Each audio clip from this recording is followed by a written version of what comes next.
trabalho dignifica, é assim que nos explica o rifão que nunca falha.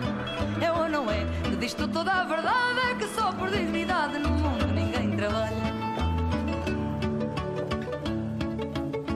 Bienvenidos a bordo, a una noche otra vez movida, tensa, no tanto como la de ayer, donde los racinguistas demostraron que son más que los peronistas. Una curiosidad, pero no voy a hablar del tema porque no mezclo el trabajo con el placer, aunque para mí trabajar es bastante placentero. Tenemos que empezar con la conmoción de este giro inesperado que ha tenido las declaraciones de todo el caso llamado D'Alessio, quien sigue preso, no habla, comparte por lo menos recreos con algún empresario del tema de Once. Bueno, el nombre es conocido, Cirigliano. Posiblemente se tenga que ver con vudú y ese tema, como es carcelario, lo evitamos. Sí tenemos que mencionar que hubo un señor presuntamente arrepentido, aunque todavía no se incorporó a la lista de los arrepentidos, que ha estado declarando casi un día completo, más no sé si no estará declarando ahora, y que habló sobre las operaciones de lo que llaman la organización de D'Alessio. Que a esta altura del campeonato ya uno puede decir que D'Alessio no es el jefe. Es un gran operador de un grupo, pero por todas las evidencias que se están encontrando, parece que D'Alessio no es el jefe.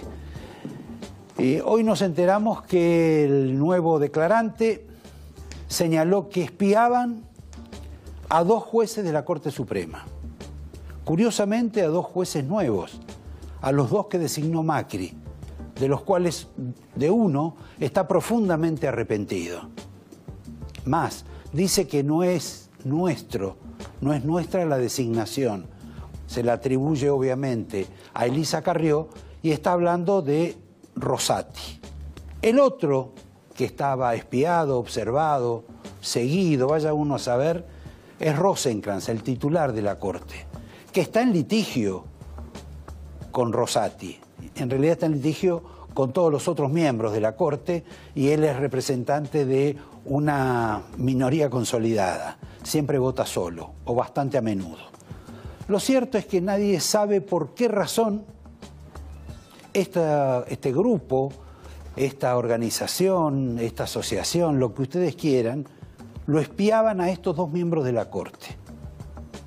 En apariencia no hay demasiado sentido, salvo que les interese mucho el tema de los fallos, que como ya hay agenda, tampoco importa, porque uno ya sabe cómo son los fallos, o por lo menos los fallos que van a venir. Entre las curiosidades de lo que denuncia este arrepentido o virtual arrepentido, figura un dato clave, el nombre de una abogada bien parecida, a la cual le endosan vinculación con un hombre del menemismo, cuestión como que no tiene nada que ver con lo que ocurre ahora. Es que ella fue, esta doctora, estuvo asociada con Roberto Dromi hace muchos años. Después hizo carrera por su cuenta y últimamente, y aquí viene el nudo de la cuestión, estuvo vinculada en la profesión, en la asociación, en el estudio, en el escritorio, con una altísima figura de Cambiemos. Alguien que inclusive habría que ubicarlo como fundador de Cambiemos. A partir de esto, uno puede tejer infinidad de conjeturas, porque lo que este señor ha declarado, en términos generales, no hace distinciones políticas. Acá aparecen gente que estuvieron, que crecieron, que se desarrollaron con el kirchnerismo, con Cristina. Y últimamente también aparecen otras figuras que se han desarrollado y crecido con el macrismo, más en particular con el presidente Macri. Hay una enorme responsabilidad del Poder Ejecutivo en toda esta cuestión de las escuchas, de los seguimientos y de las persecuciones. ¿Por qué razón? Porque todos de un modo u otro están vinculados a la organización de espías oficial, estatal, que todos pagamos, que es la AFI, la Exide, que esta semana va a tener que dar explicaciones dos de sus primeras figuras. Uno, el señor Arribas, que es el titular, y otra la segunda, la señora Magdalani, quien parece ser el objeto de todas las maldades que, por lo menos, que se le atribuyen a ella. Les recuerdo, Magdalani será cercana a Macri, más bien a un amigo de Macri, pero ella ya estuvo en los gobiernos anteriores, también con alto grado de eficiencia, y se supone que en los gobiernos anteriores quizá practicaba los mismos ejercicios que realiza ahora. Eso se va seguramente a tratar de dilucidar en esta reunión de una comisión especial de espionaje que hay en el Congreso, donde la van a entrevistar, a preguntar, a saber qué es de su vida, tanto ella como el señor Arribas. Lo que sería bueno saber es qué hacen con la plata. Suspendemos por un poquito esto, que va a ser tema de conversación, de diálogo y de controversia más adelante con uno de nuestros invitados. Porque este episodio de la Corte se complica demasiado con la última declaración del presidente Macri, cuestionando a la Corte. Justo cuando tiene un sentido de la oportunidad Macri, si alguien no le quería echar la culpa, ahora le va a echar la culpa, porque justo cuando habla mal de la Corte, en este momento aparecen las revelaciones sobre que los miembros de la Corte son espiados, por lo menos 2. Cambio de capítulo para hablar sobre la grieta en lo que se llama la candidatura de Mauricio Macri. La grieta es muy sencilla. Ustedes tienen para sumar Rodríguez Larreta, Vidal, Monzó, Mazo, ¿quién más? Frigerio, el amigo del alma, otra vez el amigo de Macri, Nicky Caputo, Carlos Grosso, que pensaron un diseño distinto, y algunos hasta le han aconsejado a Macri que no se presente, que le ceda ese lugar a la señora Vidal. Hubo muchas discusiones, tanto que en una de ellas, uno de los ajenos al gobierno, pero tan íntimos del gobierno como si fueran miembros, les dijo: hagan algo porque si no van a terminar todos presos. A lo cual un miembro conspicuo del gabinete le dijo: mirá, acá el único que puede terminar preso sos vos, así que cállate la boca. Lo cierto es que esa grieta tan fuerte que hubo y que se arrastra hace unos meses atrás, producto del dólar, la inflación, la caída del empleo, la carestía general de la Argentina, Macri la está tratando de sellar, por lo menos con fuego.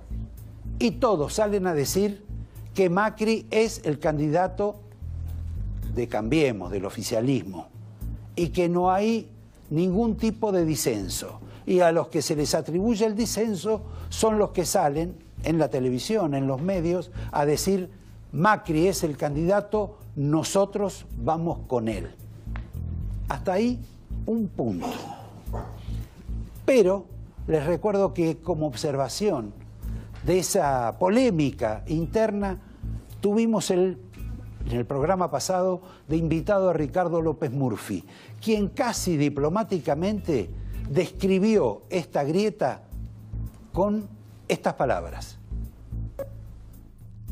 quizás en una circunstancia como esta no se puede ser presidente y candidato al mismo tiempo. Uno debe concentrarse en una tarea y dejar la otra tarea a otros. ¿Eso es una sugerencia? Yo creo que hacer las dos cosas demanda un nivel de energía que yo no sé si está disponible. Y a lo mejor separar ambas cosas ayuda a la gobernabilidad y ayuda a que haya una elección menos antagonizada que la que tenemos. Así como está la grieta dentro del movimiento oficialista, aparentemente zanjada porque Macri se puso las botas, también hay una grieta en el sector cristinista. Importante grieta. Ustedes tienen que reparar en algunos detalles. Por ejemplo, la carta desde la cárcel que escribió Julio De Vido, quien dice elípticamente que él va a apoyar a Cristina, pero que está muy enojado porque hay mucha gente que la rodea a Cristina, en principio que a él no lo defiende, a él no lo protege, a él no lo acompaña y además está absolutamente enfrentada con él. ¿De quién habla Julio De Vido? Seguro habla de la última novedad, de la figura que en los últimos 4 meses está siempre cerca de Cristina.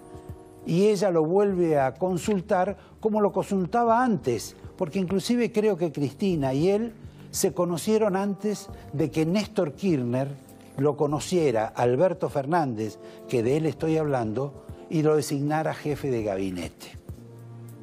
De Vido está recreando una guerra que nunca se terminó en el gabinete de Cristina, apenas asumida Cristina.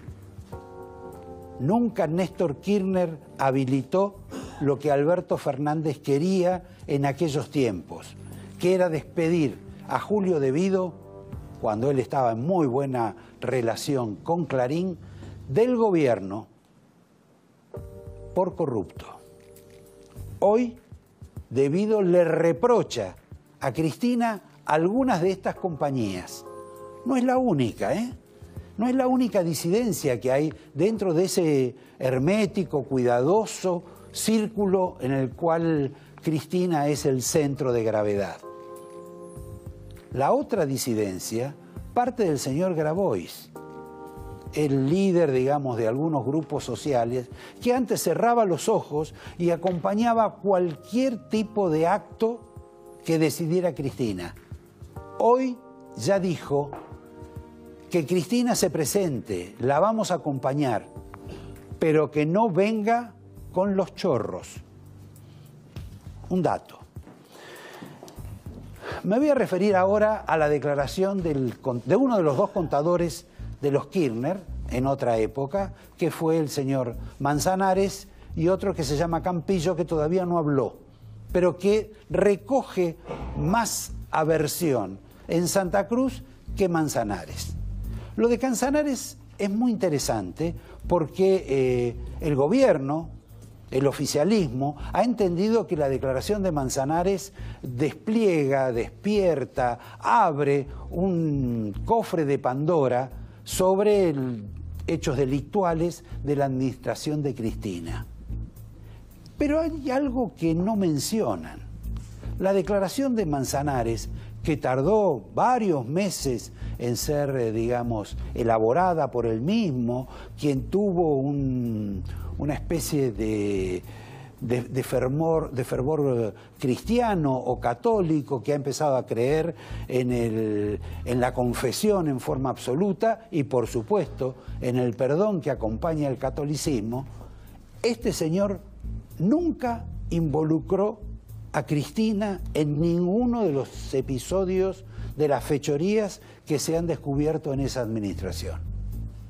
Tanto que, por ejemplo, en el departamento donde él dice que se guardaba dinero en la capital federal, en el mismo edificio que vivía la familia Kirchner, que tenían 2 departamentos, ella llegó después que sacaron la plata una vez que murió Néstor Kirchner. Realmente sorprende que la señora Cristina no se haya ocupado de esas cuestiones, no de la cuestión de La Plata, sino del departamento, que nunca hubiera sabido que en el departamento de ella se acumulaba dinero, que tampoco hubiera sabido que el secretario de la presidencia acumulaba dinero. Estamos hablando de 130 millones de dólares y es parte nomás de ese volumen monstruoso que se le atribuye a los Kirchner por haber presidido esa suerte de asociación ilícita o personal. Y tampoco, como todo el mundo sabe, Cristina parece que sabía lo que hacía su marido. Extraño el episodio, ¿no? Son 3 situaciones en las cuales ella queda como inocente, pero como demasiado ajena, casi como si no fuera inteligente. Y quizá eso es lo último que ella querría que le imputen.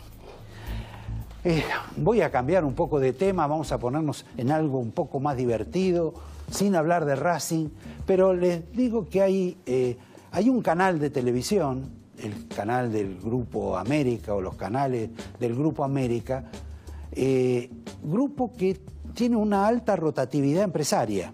Ustedes saben que hace poco se consumó el ingreso de un empresario del litoral, tanto en el diario La Capital como en apariencia en algunos intereses también del Grupo América de la televisión. Ahora les digo que hay 4 empresarios por lo menos interesados en ingresar en el Grupo América. No sé si es porque les seduce, porque el grupo está dispuesto a vender o por alguna otra razón. Lo curioso del dato es que uno de los empresarios es un hombre allegadísimo a Mauricio Macri. Los otros 3, 2 por lo menos, son de esos empresarios que Macri no quiere ver ni en la sopa. A propósito de Macri, el lunes pasado les dije qué es lo que proyectaba Macri si ganaba la elección, cuáles eran los cambios que iba a hacer. Y lo que él quiere hacer es, a través de ahora su colaborador cercano de Francisco Cabrera, el exministro, quieren tener un gabinete sub 40. Le ha agarrado la pasión por la juventud y quiere integrar un gabinete con todos menores de 40, como si les hubiera ido muy bien a Macri con la elección de un montón de jóvenes que tiene en su gobierno. Es una reacción media extravagante la que dice. Y después se proponen 3 mecanismos para, podar de viejos el sector gremial, con el propósito de que se retiren dulcemente de sus organizaciones y le cedan el paso a otros sucesores, que se retiren también los empresarios y que en todo caso en sus empresas queden sus hijos. Y por último también, y aquí volvemos al tema del principio, quiere hacer una limpieza dentro del sistema judicial de la Argentina. Ahí todavía no me explicaron si van a poner sub 40 para manejar los juicios del país. Veremos cómo es la historia. Lo cierto es que hoy seguimos con el tema electoral. Massa no se baja. Labaña dice que espera que las encuestas le den 25 puntos y ver si puede conseguir plata. Y por último, la señora Cristina, como siempre, dice que va a definir hoy, mañana o más adelante cuándo se presenta. Hoy decían que esta noche iba a decir si se presentaba o no. Está ocupada con otras cuestiones, con los problemas de su hija y con otra realidad. Gran parte de la sociedad argentina le echa la culpa por todo lo que hizo mal durante su administración. Y gran parte de la sociedad argentina hoy le echa la culpa por algo que todavía no ha hecho, pero que suponen que hará si llega a ser gobierno. Suspendo aquí para anunciarles los 3 hombres que vamos a tener acá reunidos, en forma individual, por supuesto. El primero es Jorge Giacobbe. Ustedes no piden ningún tipo de aclaración sobre quién es y para qué sirve, porque si nos siguieron durante todo este tiempo, lo tienen absolutamente medido y hasta pesado, cuestión que a él no le gusta nada.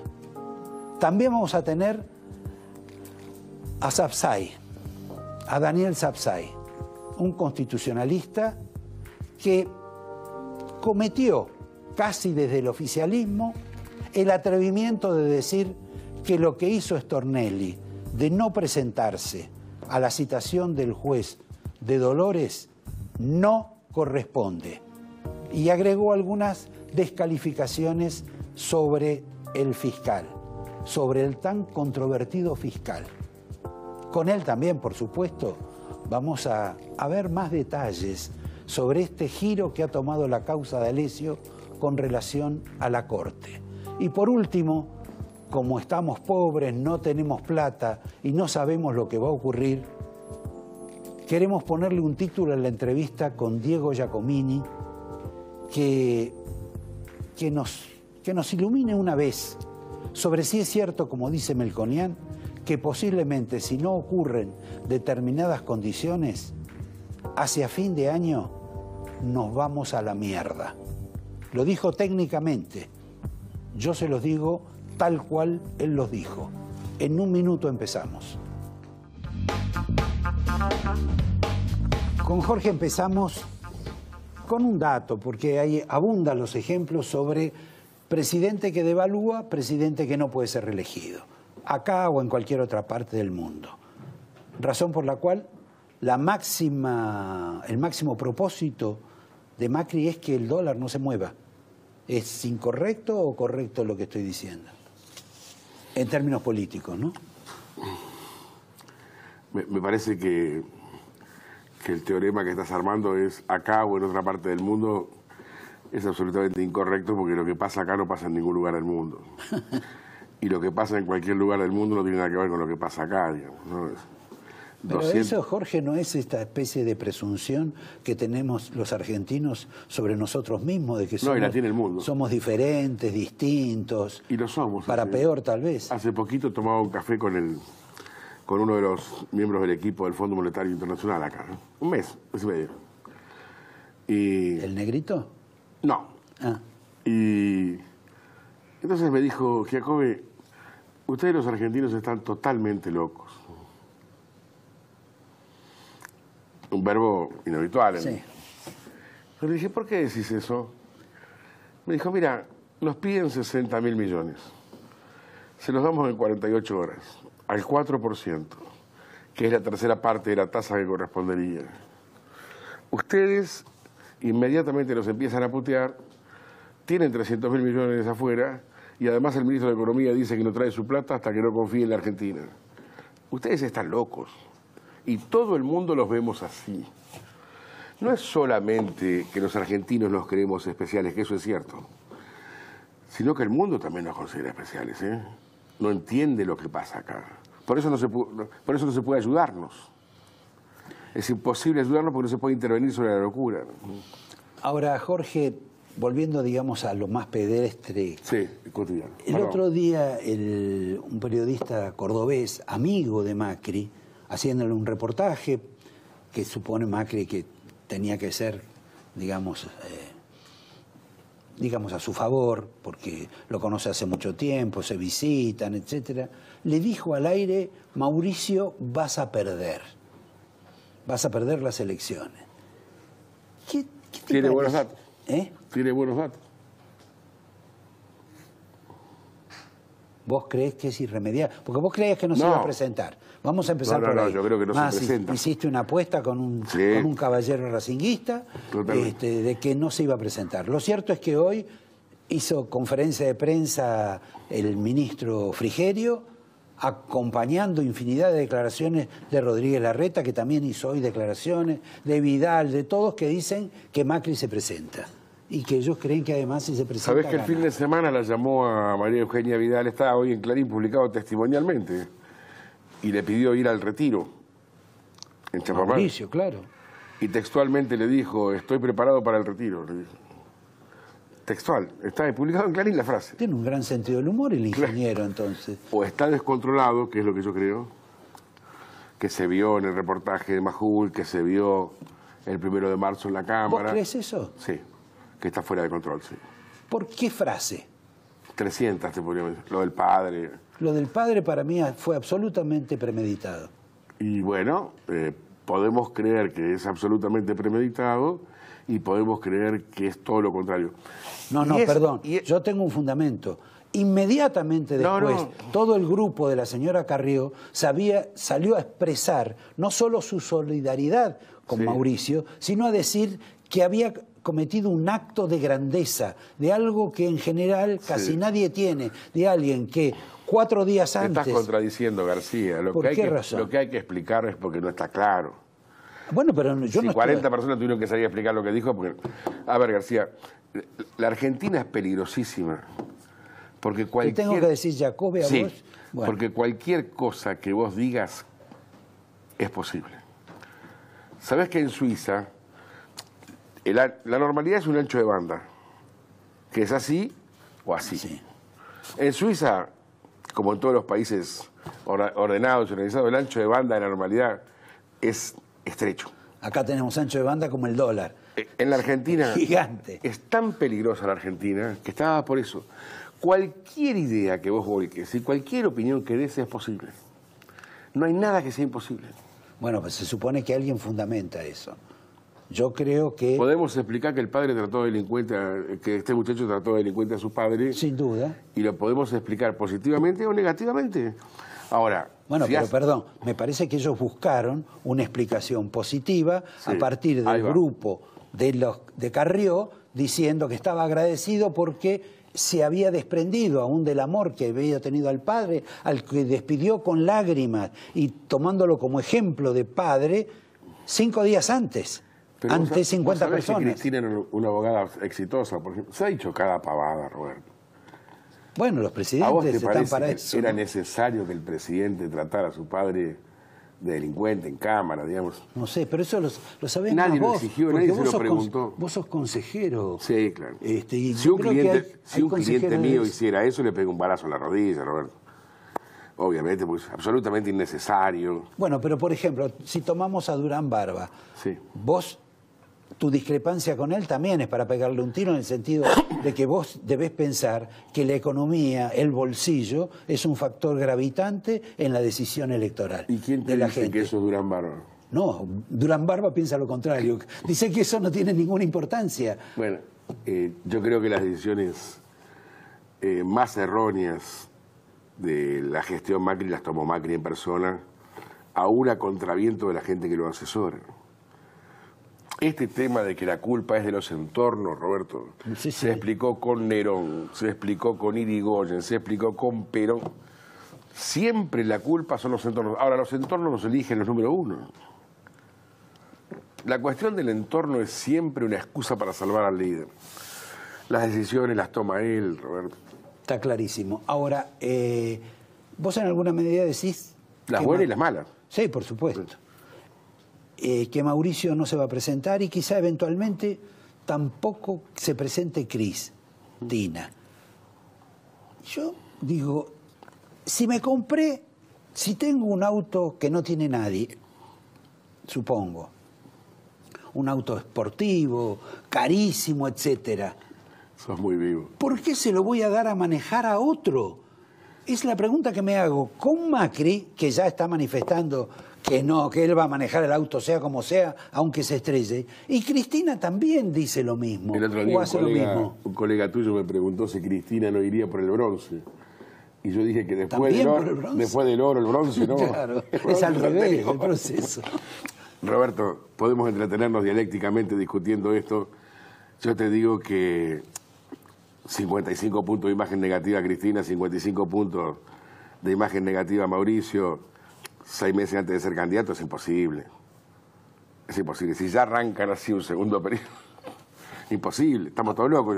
Ahora, Giacobbe, sí, García. Sí, ¿vos crees realmente que ellos, con esos datos, con esos guarismos, igual le van a dejar que maneje el auto? Pero si discutimos en este programa, no me acuerdo con qué gran economista, en un programa tuyo, yo dije que Néstor Kirchner le iba a dar la presidencia a su mujer y todo el mundo me decía que era imposible, que el tipo tenía la reelección, que nadie le cedía. Y yo dije, muchachos, se viene la mujer.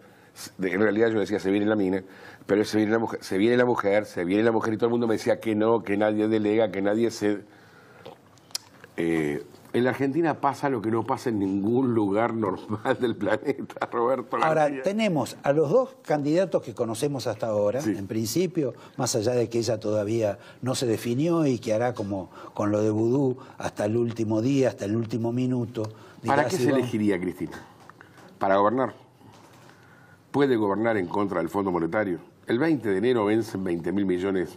¿Asume el 10 de diciembre? Sí. El 20 de enero vencen 20.000 millones del fondo. ¿Vos crees que o tenés la refinanciación del fondo o te vas. ¿Vos crees que Cristina tiene ese tipo de pensamiento, de que no va a saber enfrentar las situaciones? Pero no tengo ninguna duda de que el fondo no la quiere y tampoco tengo ninguna duda de que Bolsonaro no la quiere. Y que tampoco la si quiere Bolsonaro Y si Bolsonaro, mirá cómo será el estado de fragilidad de la Argentina. Si Bolsonaro se enojara y no quisiera un gobierno populista, como dice en los países de América del Sur, y rompe el Mercosur, Córdoba se incendia en 1 minuto y medio. Es 1 millón de personas a la calle. Pero eso... Entonces, la fragilidad argentina determina qué es lo que va a pasar. No puede ser para cualquiera esto. Hoy es para la persona que pueda tener las relaciones suficientes como para salir del año que viene en el que hay que pagar 35.000 millones de dólares. El que no tenga esas relaciones no va a poder ejecutar el mandato, Roberto.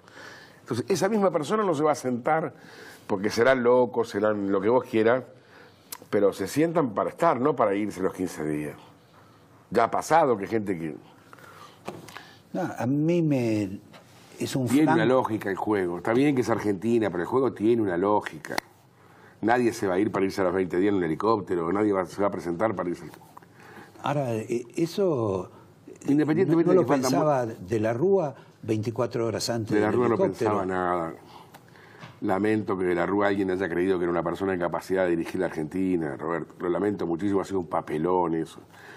Y todos nos dábamos cuenta de que era un hombre subnormal.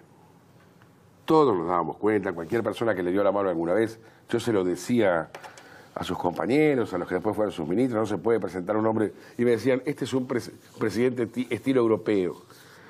Yo les decía, si Europa llega a tener un presidente como este, Europa fenece en el momento. Bueno, hay cada personaje también en Europa, pero bueno. Sí, pero esto era un hombre en fuga hacía muchos años. Te puedo contar 20 anécdotas. Es un hombre que no estaba en condiciones. En este país ha sido presidente de la Rúa, ha sido presidente Galtieri, ha sido presidente Isabel Martínez de Perón. No hay más que revisar la lista de los 56 presidentes para darse cuenta de los lujos que nos hemos dado. Y el costo. Y el costo que ha tenido, no para ellos. No, por supuesto. Sino para... No estamos discutiendo la suerte ni de Cristina ni de Mauricio. Estamos discutiendo la suerte de 42 millones de personas. A propósito de eso, y antes de entrar en los otros, en el tercero en discordia o los otros, hay una frase tuya que me interesó, que dijiste, lo que le pasa hoy a la Argentina es algo bueno para la Argentina, pero es simultáneamente malo para los argentinos. ¿Lo puedes explicar brevemente? Porque supongo que la gente quizás no necesita la explicación por la obviedad. Una persona puede opinar que la Argentina anda bien o que anda mal. Que la Argentina ande bien, lo macroeconómico, no quiere decir que el pueblo ande bien. Digamos, podríamos decir que un cuadro de estabilización económica, de reducción de gastos, sería absolutamente bueno para la Argentina y muy malo para su población actual. Y que la Argentina ande mal macroeconómicamente no quiere decir que su pueblo ande mal. La situación de Cristina emitiendo guita para que Argentina estalle después de que ella se vaya, tenían a un pueblo mucho más tranquilo que ahora y una situación macroeconómica absolutamente explosiva. La Argentina no es su población en términos de juicio. Argentina puede andar bien con un pueblo en muy mal estado, Argentina puede andar mal con un pueblo contento. No es lo mismo, no es que Argentina anda bien y estamos diciendo que la gente anda bien, o que Argentina anda mal y estamos diciendo... Te entiendo. Para cerrar un poquito, ¿hay un tercero en discordia? ¿Es la Baña? Hay mucha novedad, no.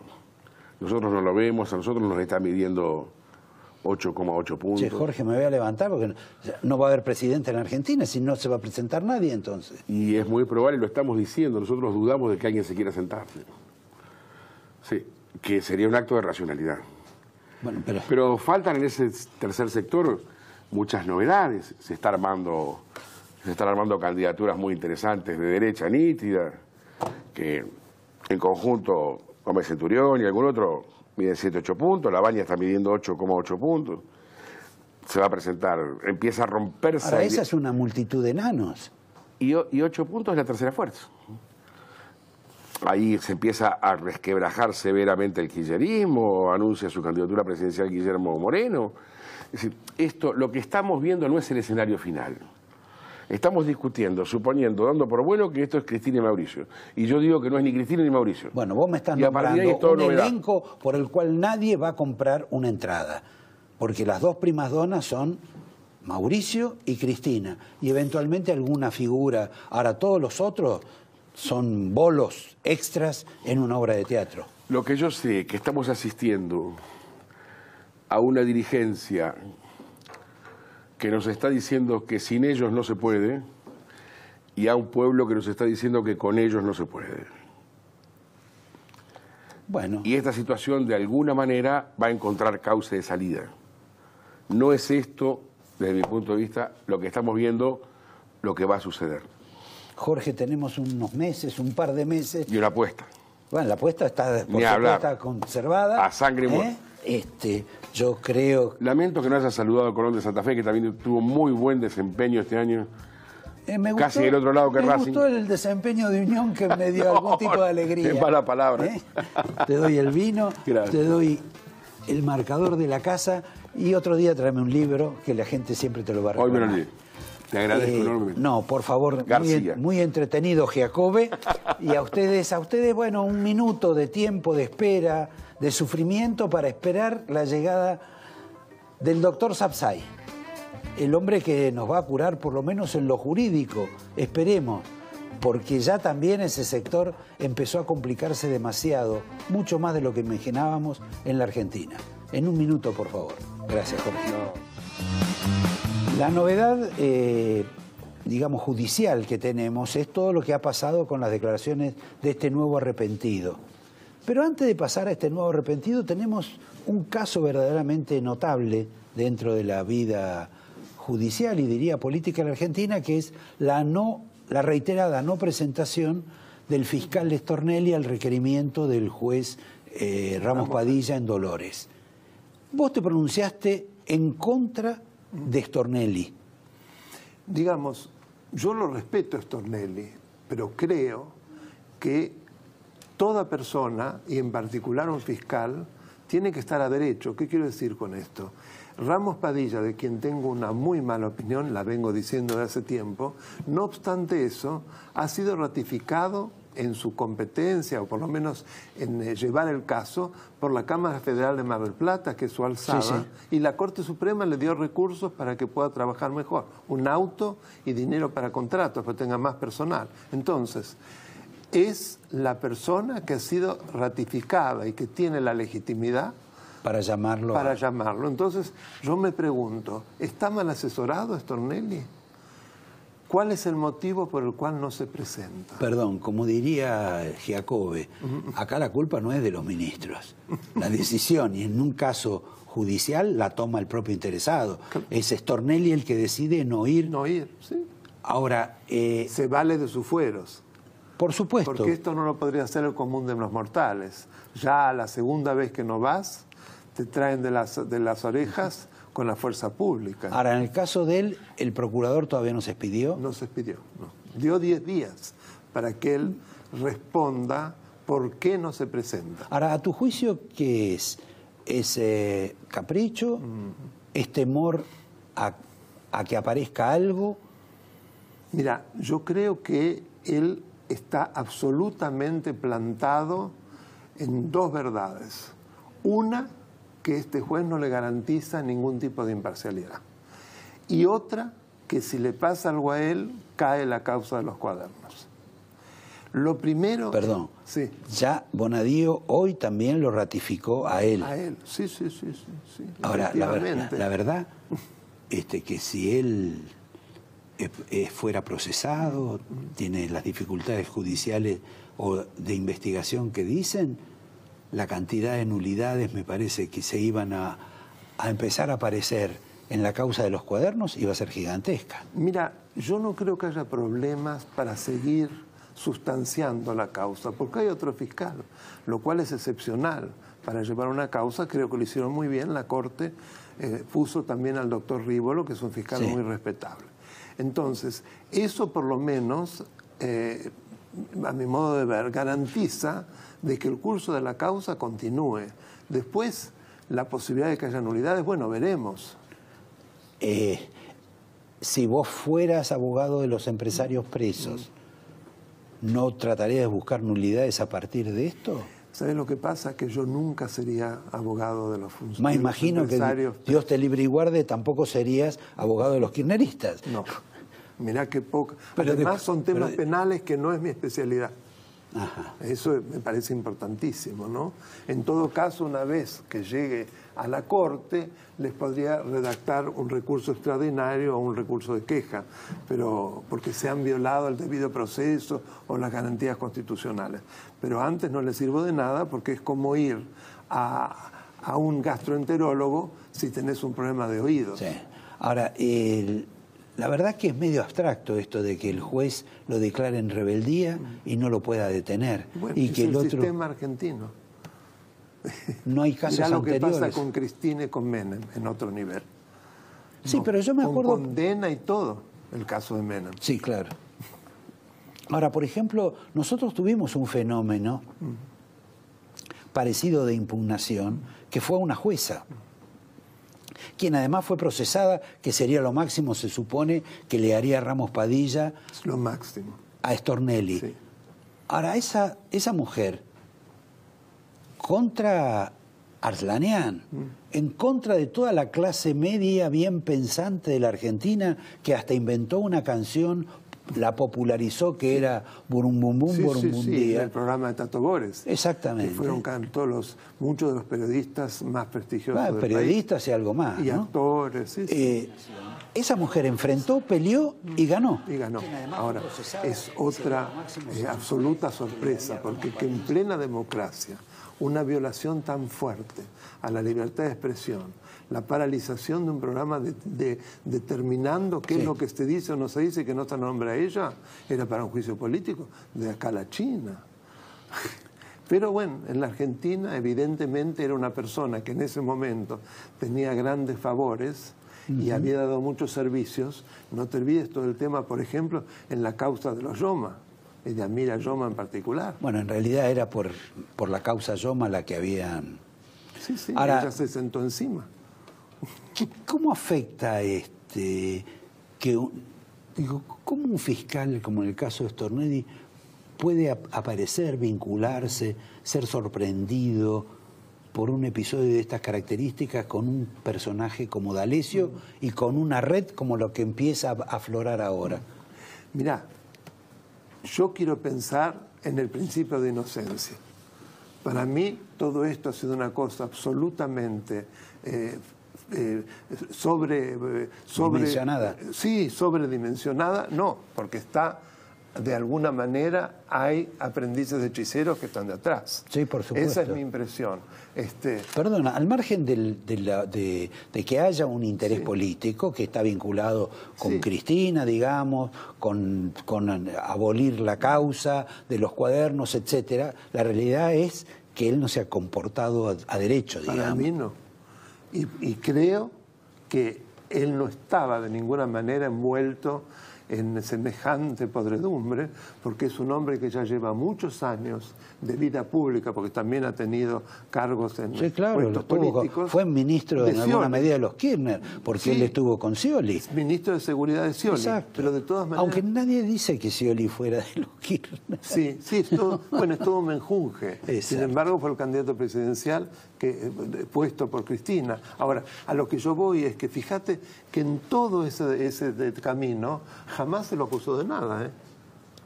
Jamás tuvo un proceso, jamás se dudó de su honestidad. Eso... Ni siquiera como jefe de seguridad de Boca. No, nunca. Ahora, saliéndonos un poco de la historia y todo esto, también tenemos que hoy, como derivación de todo el caso Stornelli, es otro semi-arrepentido, porque no sé bajo qué figura declaró, pero ha declarado por más de un día, en sesiones consecutivas, donde complicó a más gente, vinculada también a Stornelli, pero fundamentalmente ocurrió el fenómeno de que denunció que espiaban, escuchaban, y no sé, posiblemente seguían a dos miembros de la Corte, que son Rosati y el presidente de la Corte, Rosenkrantz, que además están como peleados entre sí. ¿Me podés explicar cuál es el sentido de escucharlos, de seguir, inclusive para algún servicio de inteligencia, a estas dos personas? ¿Y quién se beneficia con eso? Mira, hay que tener en cuenta que fueron los dos ministros de la Corte designados por este gobierno. Macri los designó muy pocos días después de haber asumido la presidencia. Yo me pregunto si dentro de esa interna y de todas esas aguas turbias que uno ve que salen hediondas de la Corte cada vez más, sí, si de alguna manera los servicios que han hecho ese trabajo, si se puede decir, eran de alguna manera para ver quiénes eran, en qué estaban y saber qué podía pasar, me imagino, en relación con los otros miembros de la Corte.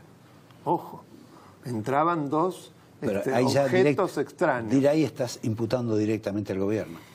Mira, no hablo del gobierno, yo hablo de los otros miembros de la Corte. No fui claro. No fuiste claro. Ahora que lo decís, ya no hablo de Macri, sino que puedo hablar de que cualquiera de los otros tres miembros, sí, léase, no lo sé. Lorenze... Yo no sé qué. Bueno, lo has dicho. No, yo lo he dicho como una conjetura. Está claro. Es absoluta, porque como vos mismo lo has dicho, no veo a quién podía beneficiar. Ahora, uno se pregunta, llegaban dos ñatos que venían absolutamente de otros lugares.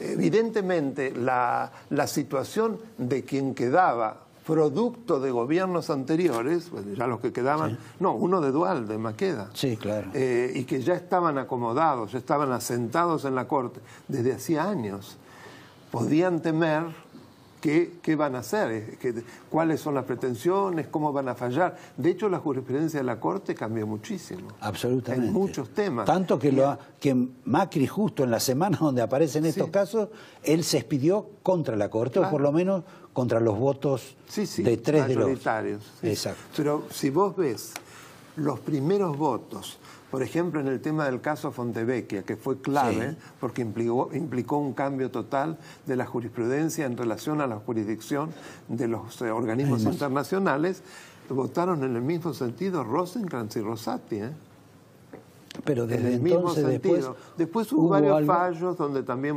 inclusive el primer fallo relacionado con Bruglia, no, Bruglia fue el segundo, bueno, el 2 por 1. Claro, también, ahí pero me parece que a partir de ahí nunca más votaron juntos. Yo te diría que sobre todo desde que es presidente Rosenkrantz. Pregunta final, ¿conoces a la doctora esta que le han atribuido algún tipo de manejo, de participación en este tipo de operaciones vinculadas eventualmente a posibles extorsiones?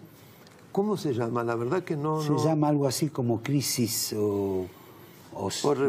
así, no, la verdad que no me dice nada, realmente. Fue socia de Dromi hace muchísimos años y, según dicen ahora, socia de un eminente radical. Quizá eso te ayude más. Mirá, no te lo sabría decir realmente. A lo mejor Si podemos descubrir cuál es su nombre y apellido, seguramente es muy probable que sí. Te lo paso antes de que te vayas. Perfecto. No, del programa te vas ahora porque lo tengo que atender a Diego Giacomini. Pero cuando pasamos afuera te voy a dar el nombre. Y quizás te digo también de quién eres socia. A ustedes no, porque por prudencia. Yo quiero que quede claro que yo de ninguna manera afirmo que cómo se espiaba y demás podía ser en el interés de otros miembros de la Corte, porque no tengo ninguna, es una suposición, por el hecho de que no veo de qué otro lado puede venir. Claro. Del gobierno no, porque fueron, a mi modo de ver, fueron los ministros que ellos pusieron.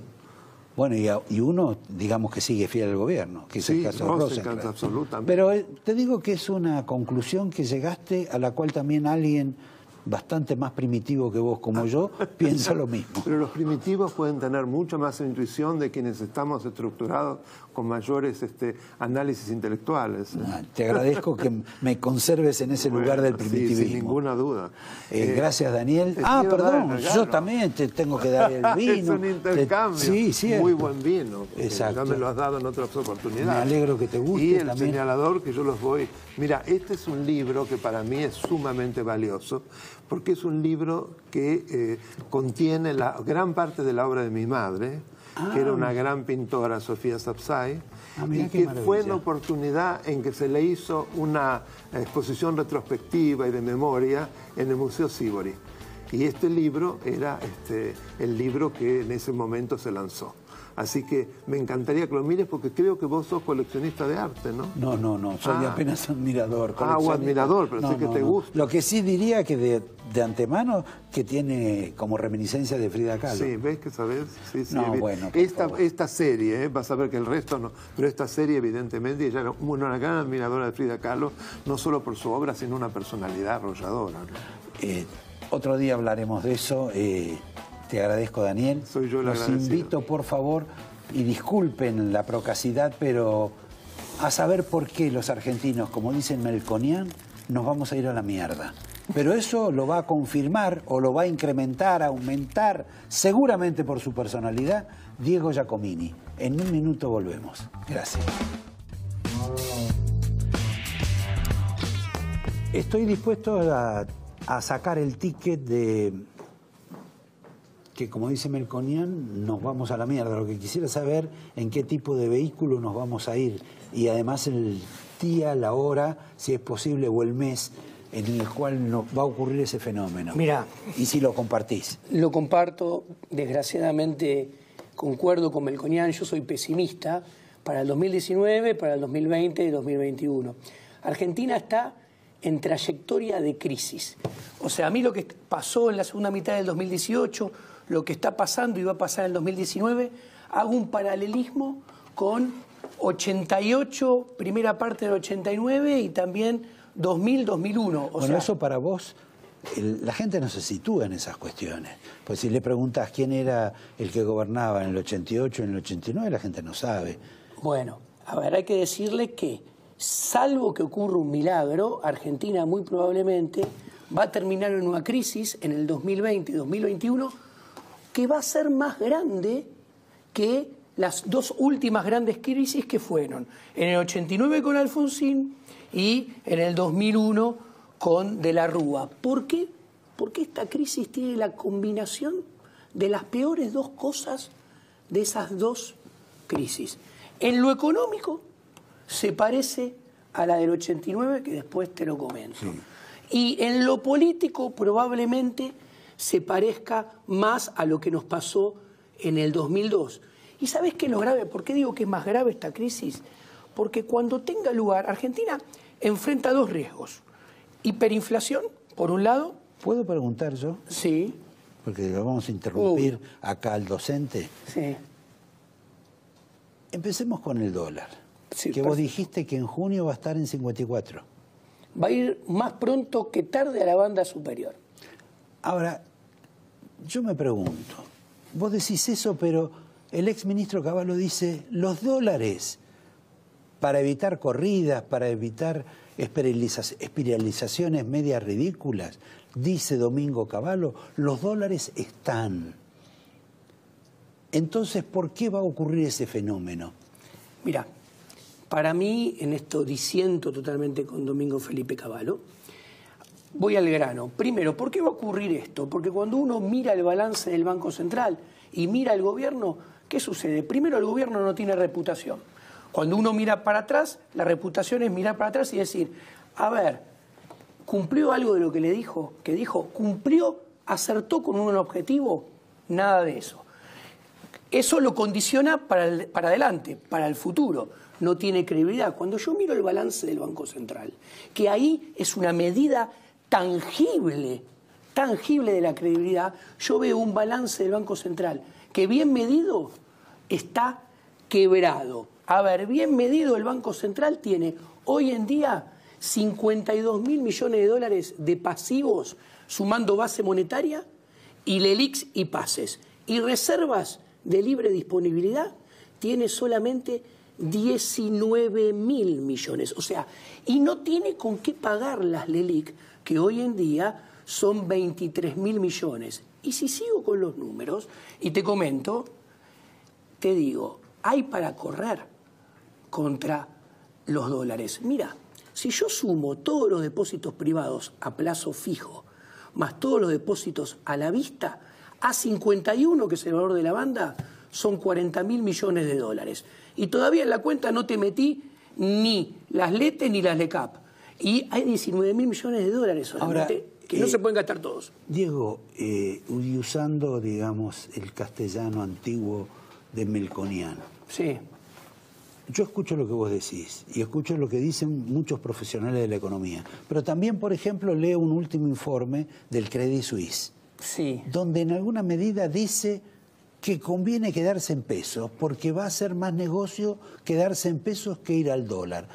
¿Qué son, como diría con la jerga de Melconian? ¿Son unos boludos los del Credit Suisse? Y yo tengo que creerte a vos y no al Credit Suisse, que me parece que tiene un poco de mejor reputación que Macri. Mira, yo al Credit Suisse no le haría caso. ¿Por qué no le haría caso? Básicamente porque los números muestran que no hay que hacerle caso. Punto número 1. Punto número 2. ¿Vos pensás que este plan económico tiene 6 meses, empezó el 1 de octubre y está agotado? Ya dio lo mejor que tenía para dar. ¿Y qué sucede? No tenés la plata para pagar las LELIQ. Entonces, las LELIQ son una promesa de emisión monetaria futuro. Eso te pone un piso elevado para las expectativas de inflación, digamos, más inflación. Pero pueden pedalear, digamos, para adelante. Pero con relación al tema del dólar, vos me decís, el dólar va a estar en una situación crítica en junio, pero esa fecha ya empezaron a entrar dólares de lo que se llama ganadería, agricultura y pesca, y no necesariamente tendría que haber una corrida o una disparada en ese plano. Mira, además, los depósitos no cayeron. Bueno, ahí guarda que no es tan así. Te comento. Como vos decís, yo miré los números. Sí, el principal problema monetario, cambiario, inflacionario de Argentina es la demanda de dinero. El repudio de los argentinos por el peso, eso es lo que decide el partido. Mucho más que la oferta de dólares que entran. Porque si yo te estoy diciendo que la demanda de dinero, que hoy debería ser 4 puntos del PBI y está en 8 puntos del PBI, es que sobra un montón de dinero que podría caer. Eso por un lado. A ver, si eso aconteciera, te puse números, a ver, 40.000 millones de dólares de depósitos a un tipo de cambio de 51. A eso le tenés que agregar la deuda de corto plazo en pesos. O sea, si la gente decide repudiar todo eso e irse al dólar, no hay oferta de dólares para contener del otro lado eso. Ahora, a propósito de eso, sí, y saquémonos del dólar. Sí. Yo tengo, no sé, 100 naranjas. Sí. Y tengo determinada cantidad de pesos para comprar esas 100 naranjas que están en 42 y pico. Supongamos que sube un poco, y con los pesos que tengo me alcanza no para comprar todas las naranjas, sí, sino que compro 80 naranjas. y quedan 20 naranjas. Después, ¿cómo va a ser esta gente con las naranjas que compró si no tiene los pesos? Bueno, ahí está. Ahí está, ¿qué? Porque la verdad que no. El problema del tipo de cambio en Argentina de acá para adelante es la caída de la demanda de dinero. No es porque ¿qué sucede? Cuando la gente, si la gente quiere no tener más pesos y agarra sus depósitos a plazo fijo, sus depósitos a la vista y quiere comprar dólares, se los vaya a pedir a los bancos. Los bancos se van a dar vuelta y le van a pedir al Banco Central que emita las LELIQ. Y ahí van a aparecer los pesos en la calle para, con esos pesos, correr contra el dólar. Vos fíjate... Pero contra las naranjas, no contra el dólar. Bueno, sí. ¿Sabés qué miro no yo? ¿Qué veo yo? Yo veo que el tipo de cambio real de Argentina este año tiene un piso y un techo más elevado que el que tuvo en la segunda mitad del año pasado, cuando apenas saltó de 32 a 40. Pero con niveles de inflación que se van a ir acelerando. Entonces, si yo te digo que el tipo de cambio real tiene un piso y un techo más alto, con la inflación subiendo, eso lo que te marca es que el dólar nominal tiene que subir bastante. Va a buscar la banda superior, creo yo, más pronto que tarde. ¿Y sabes cuál es el problema? Cuando toque la banda, cambia el sistema monetario. El Banco Central empieza a hacer otra cosa. En lugar de controlar la cantidad de dinero, va a controlar el precio, el tipo de cambio. Y entonces va a vender dólares, 60 millones por día, ponele, va a retirar pesos y la tasa de interés va a subir. ¿Y sabes qué? Más todavía. Más todavía. Entonces, y va a provocar lo contrario a lo que piensa el gobierno. Una vez más creo que le va a errar el gobierno. Y esa suba de la tasa de interés va a provocar un efecto pánico y va a estimular la caída de la demanda de dinero. Porque vos fíjate, en la segunda mitad del año, los ciclos políticos en Argentina siempre hubo dolarización. En el 2011, el Central perdió 6.000 millones de reservas. En el 2015, 9.000 millones de reservas.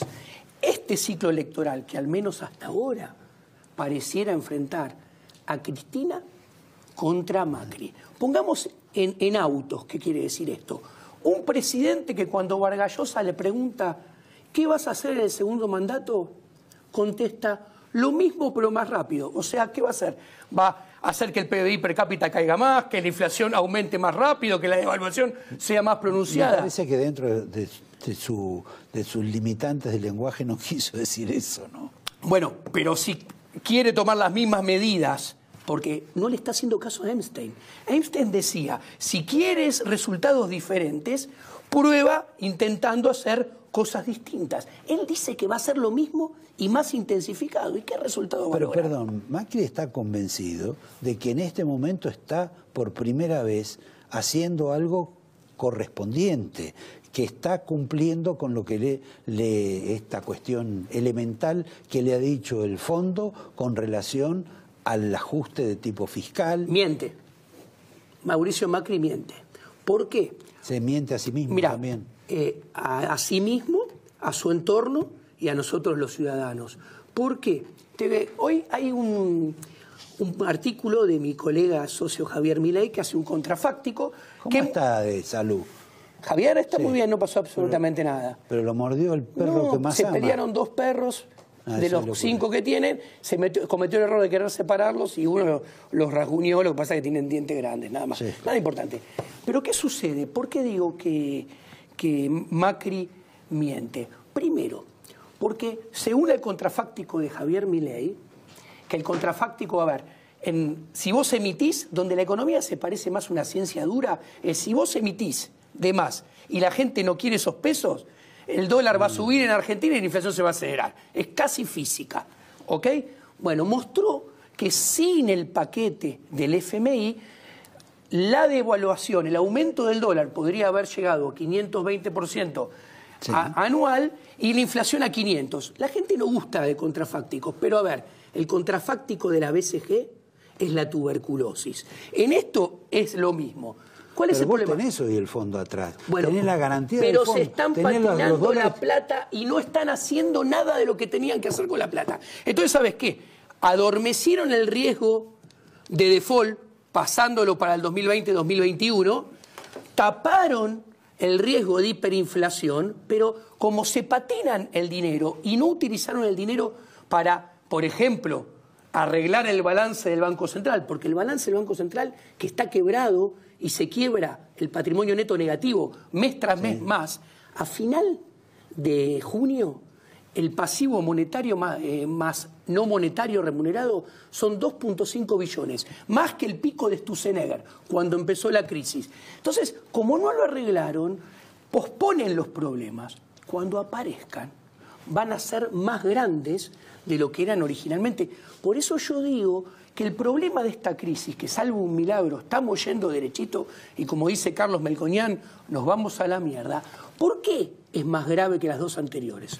Porque el día que estalle, después que estalle, el PBI per cápita, la generación de riqueza, va a caer más que en el 2002. La pobreza va a aumentar más que en el 2002. La inflación y la devaluación va a aumentar más que en el 2002. El desempleo también. Pero ¿sabés lo que es lo más grave? No va a haber lugar para poder rebotar en forma fácil, con políticas facilistas, al 8%, como pudo rebotar en 2003, 2004, 2005, que rebotaste de la manera más sencilla. ¿Por qué? Porque achicaste el Estado muy fácil subiendo impuestos, porque el Estado era chico. Entonces hiciste un ajuste fiscal subiendo impuestos. Y como no había memoria inflacionaria, y como no había expectativas de inflación y había demanda de dinero, le diste a la maquinita con redescuento del Banco Central y la economía salió creciendo, rebotando. Bueno, yo ya tengo... Hoy ocurre todo lo opuesto. Si haces eso, te hundís más. Yo tengo ya en claro lo que para Melconian es la mierda y que para vos también. Y la casta política, a diferencia de vos, Melconian y yo, no lo ve, no lo diagnostica y mucho menos quiere pensar en hacer lo que hay que hacer. Por eso probablemente vamos a estar mucho peor. Te doy el vino, te doy el marcador, te acepto el libro. ¿Te puedo dejar este libro? Sí, por supuesto. Hacia una nueva libertad, de Murray Rothbard. Ah, bueno. Ah, perdón, ¿viste que Macri dijo que él era liberal? Macri es un socialdemócrata, de liberal no tiene absolutamente nada. Sí, pero si le va mal, los que lo van a pagar el plato son los liberales. Y el padre hizo el dinero siendo un empresario. Lo dijo él mismo. O sea, tampoco tiene cuna liberal. Bueno, no es necesario tener cuna para ser liberal.